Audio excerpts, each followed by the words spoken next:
Hello दोस्तों, आज की इस वीडियो में हम बात करेंगे माइक्रोसिटिक हाइपोक्रोमिक एनीमियाज़ की।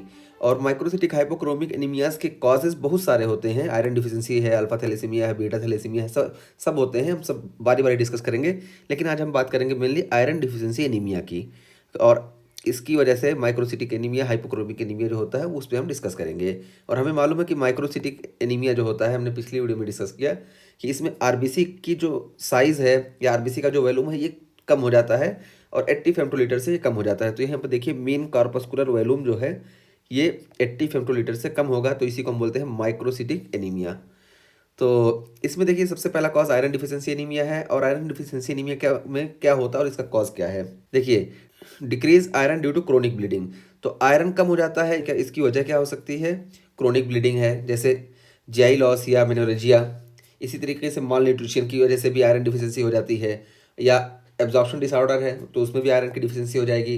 जीआई सर्जरी है जैसे गैस्ट्रेक्टोमी, या इंक्रीज डिमांड, तो इंक्रीज डिमांड में भी आयरन की कमी हो जाती है, जैसे प्रेगनेंसी को हम ले लें। तो इन सारी वजूहात की वजह से फाइनल स्टेप जो होता है हीमोसिंथेसिस का, यानी जो हमारी पोर्फायरिन रिंग है, इसके बीच में जो आयरन आना होता है वो नहीं आता है, तो ये डिक्रीज फाइनल स्टेप इन हीमोसिंथेसिस। तो हीमोसिंथेसिस का फाइनल स्टेप कम हो जाएगा। और अगर हम लैब डायग्नोसिस की बात करें तो हमें क्या देखने को मिलेगा?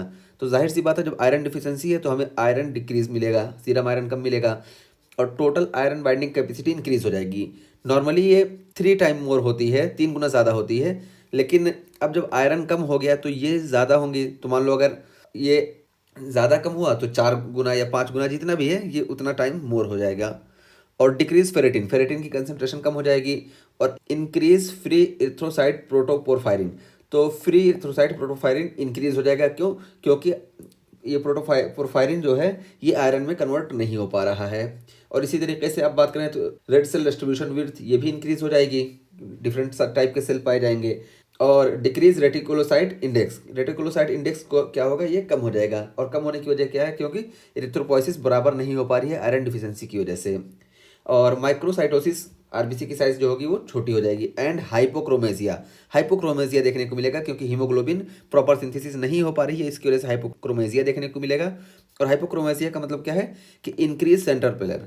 तो यहाँ पे देखिए ये है, आरबीसी बीच में पेल होती है, लेकिन देखिए यहाँ पे देखिए ये ज़्यादा हो गया, तो यही है सेंट्रल पेलर जो होगा आरबीसी का, ये ज़्यादा हो जाएगा, इसी को हम बोलते हैं हाइपोक्रोमेजिया। और फिर इसके बाद सिम्टम्स की बात करें तो देखिए फटीग है, कंजक्टिवल पेलर है, तो कंजक्टिवा जो है होगा ये पेल हो जाएगा। तो यहाँ पे हम इसको भी देख लेते हैं। देखिए ये कंजक्टिवा है, देखिए इसमें ये पेल हो गया है, तो ये आयरन डिफिशिएंसी एनीमिया का ये सिम्टम है। और फिर देखिए पीका, persistent craving and compulsive eating of non food substance. तो पीका हम बोलते हैं कि persistent craving and compulsive eating of non food substance, कि नॉन फूड सब्सटेंस को बहुत ही शिद्दत और ख्वाहिश से खाने के लिए चाहना, और उसकी ख्वाहिश रखना कि हमें कुछ भी मिले हम खा लें।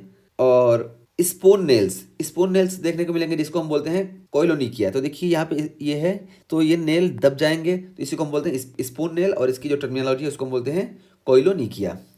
यहाँ पे आप देखिए, देखिए ये जो है ये दब गया। और उसके बाद फिर हम बात करें मे मैनिफेस्ट एज ग्लोसाइटिस किलियोसिस। तो ग्लोसाइटिस क्या है? इन्फ्लेमेशन ऑफ टंग भी देखने को मिलेगा इसमें। और किलियोसिस ये इन्फ्लेमेशन माउथ के जो कॉर्नर है वहाँ पे हो जाती है, उसको हम बोलते हैं किलियोसिस। और पल्मर विंसन सिंड्रोम, ये पल्मर विंसन सिंड्रोम बहुत ही फेमस क्वेश्चन है। और पल्मर विंसन सिंड्रोम में हमें क्या देखने को मिलता है? Triad of iron deficiency anaemia. तो आयरन डिफिशिएंसी एनीमिया के ट्रायड जो देखने को मिलेंगे ये हैं इसोफेजियल वेब्स है और डिस्फेजिया है, ये तीनों चीज़ मिलेंगी, इसी को हम बोलते हैं पल्मर विंसन सिंड्रोम। तो ये सारी चीज़ें हमें आयरन डिफिशिएंसी एनीमिया में देखने को मिलेंगे, ये सिम्टम्स है और ये भी हमें देखने को मिल सकते हैं। और यहाँ कॉज है और कॉज से ये लाइव डायग्नोसिस है, ये सब हम पता कर लेंगे इससे। Thank you.